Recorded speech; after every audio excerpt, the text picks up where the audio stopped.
ahartaya y'orukozi rw'aba Lions Club ya Ntungamo bebembeirwe gavana wa district b'Niburonda BRN National Turinda nyomwabazi wa Bishop Nathan ahimbisubwe oriyo mureberezi wa South Ankole aba Lions Club bashoboreire nguwo bwa hati ubureberezi bwabasize kurundana miliyoni 10 kandi bwa hati nibasherera miliyoni 5 muri Ntungamo Ry'Amaisho nibasa kuyambaho abantu distance mpango yibari kutambura at least kugira ngo batungo buhereza bwaye Eirwariro tuzorekereze kaba Lions twakwatanisa na diocese ya South Ankole buri kora diocese ya twumwanya kandi yatwa nebizimbe yajya gwimwe ikibari mwebenda no kutamu ebyoma byo kombekera Eirwariro twashakitwa twarundana miliyoni 100 kandi aba Lions International abo kutwa miliyoni 500 ukurgira umukuru wa Lions Club ya Ntungamo Lion Joshua Namanya ashoboreire nguwo bwa hati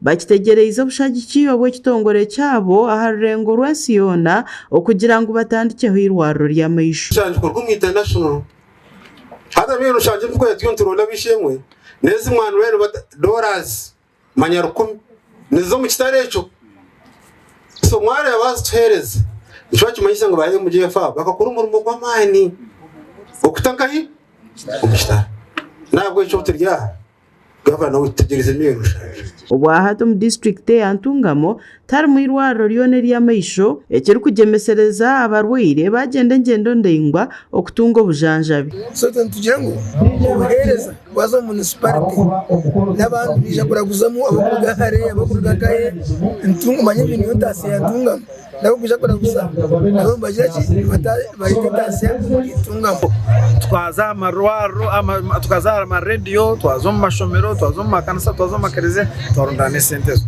mwen tubashaba ngo nabakubasa bombe genda kutwera Lions Club ya Ntungamo mutwere tombeka Eirwariro jeru twere kandi ruhere n'abantu bitu abarobaro Gavana w'aba Lions Club district bina 11 BRN National Turinda na wahamize okubarukuza kora obucweka ihembe okusherura obushagiki ari okuturi kureba international nezo kutuyamba kureta Eirwariro hano mu community konkani kiza kurugira empereza y'abantu bari kuhayo no kurebeka ngo bwo buyambi bwafunika kugira ngo ekibatari kubasaba nk'aba Lions International na yegite hamani gabo kugira ngo balete obuyambo mu bantu. Thank you for not being selfish. Thank you for supporting the unsupported. Thank you for lifting the down ones. Thank you for blessing God's people. And physically, socially, financially, and all other capitals we can have. Bishop w'obureberezi bwa South Ankole Right Reverend Nathan ahimbisubwe ahigira abantu okwejumbira ho mu murimo. You don't need big land to develop. You need the big head first. No banza mu mugiga utakabire mugiga ubona ko mujarachi omugiga. So mujene muhinge bitamishemwe muhinge bijuma mujene muhinge. Farming has money.